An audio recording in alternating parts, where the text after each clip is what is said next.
The night everything snapped began with a single text message: "Your land is public for the weekend. We're having a community camp out. Don't make this difficult." Karen's signature passive-aggressive tone didn't even need a name attached to it. I knew immediately who it was. I stared out at my 40 acres of quiet, wooded land, my sanctuary just outside the HOA's jurisdiction, bought explicitly to escape their ridiculous rules. I had fencing, clearly posted, private property, signs, and a gate only I had the code to. And still, Karen found a way to violate it. When I drove to the property the next morning, I felt my stomach drop. Like a festival had exploded overnight, there were tents, trucks, coolers, kids, dogs, speakers, everywhere. At least 500 people, sprawled out on my pasture as if they owned it.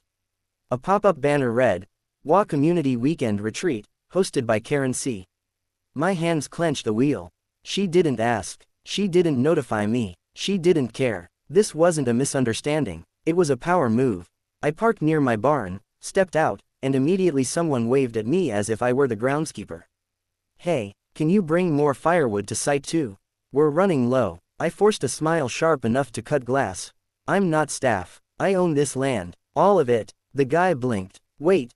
Karen said the HOA rented it."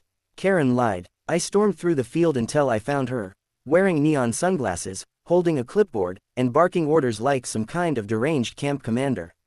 She smiled sweetly when she saw me. "Oh good, you're here.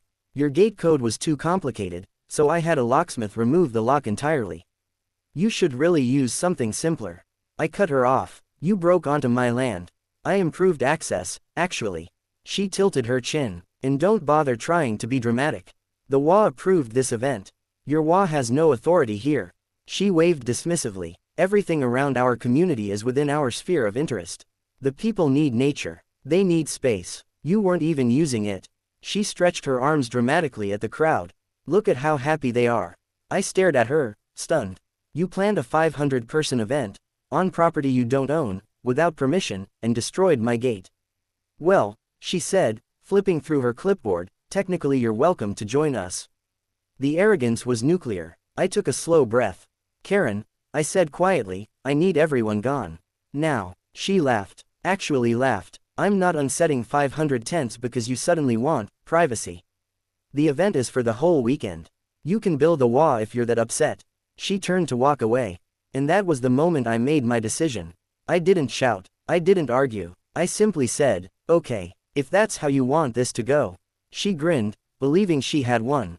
But she didn't know about the beehives. 36 of them, located behind the barn, minding their own business, until I decided otherwise. 10 minutes later, I was in my barn pulling on my white protective suit. The bees were restless already. They hated the vibrations from the music blasting through the campground. I walked toward the apiary with measured calm. Bees swarmed around me as I gently hooked each hive box onto the small rolling platform the beekeeper before me had left. One by one, I began transporting the hives toward the edge of the woods, right next to the main campsite path. I wasn't harming the bees. I wasn't provoking them. I was simply moving them, legally, on my land. The reaction was instant. A camper near the path screamed, "Bees! Oh my God, bees!" People scattered like bowling pins hit by a truck. Dogs barked. Kids cried. Adults ran into tents and overturned chairs. Karen stormed toward me, her face bright red. "What do you think you're doing?" "Relocating my hives," I said calmly. "I have every right. You're endangering people." "No, Karen," I said, lifting a hive gently into place. "I warned you. You ignored me. Bees don't like loud noises, stomping, bonfires, cooking smoke, perfume, sunscreen, or rapid movements. And your little festival has all of that." She sputtered. "You could have told me." I did. I pointed at a sign near my barn. "Warning, active apiary. Do not disturb bees." I told everyone. She hadn't bothered to read it. Or had read it and assumed rules didn't apply. Campers fled to their cars. A chorus of car doors slammed. Engines started. Dust clouds rose as people peeled out of the field. Within 15 minutes, the HOA Community Retreat was gone, tents half collapsed, trash left behind, food scattered, and Karen standing alone in the middle of my land, trembling with fury. "You'll pay for this," she hissed. "No," I said, "you will. I called the sheriff. I explained everything calmly.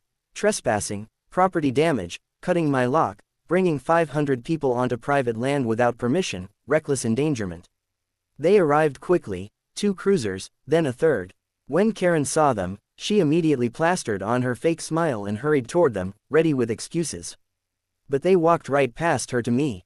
"Mr. Tate, you're the property owner, correct?" "Yes, sir." "You want to press charges?" I looked directly at Karen. "Yes." Her jaw dropped. The deputies took her statement. She tried to spin it as a community misunderstanding, but the sheriff pointed to my destroyed gate. "And you authorized a locksmith to break this open?" She hesitated too long. "Yes, but only because. That's felony property damage," he said, taking out his cuffs. "Turn around." Karen's shriek echoed across my land as they arrested her. The WA board tried to step in, of course. They sent strongly worded letters demanding I drop charges, claiming Karen acted in the community's best interest. I forwarded every letter to my lawyer. Then I sent the WA a bill. Gate replacement, locksmith repair, land restoration, trash removal, compensation for damaged fencing, apiary disturbance penalty, trespassing fines for every adult attendee. Total, $184,600. Within a month, the WA settled the full amount to avoid court. Karen was removed from the board, fined, and eventually moved away after becoming the neighborhood punchline. The land never saw another trespasser again. And my bees, thriving. Sometimes I stand near their hives and listen to the soft hum of wings, a reminder that nature, when respected, is peaceful. And when disrespected, well, it makes a very effective line of defense.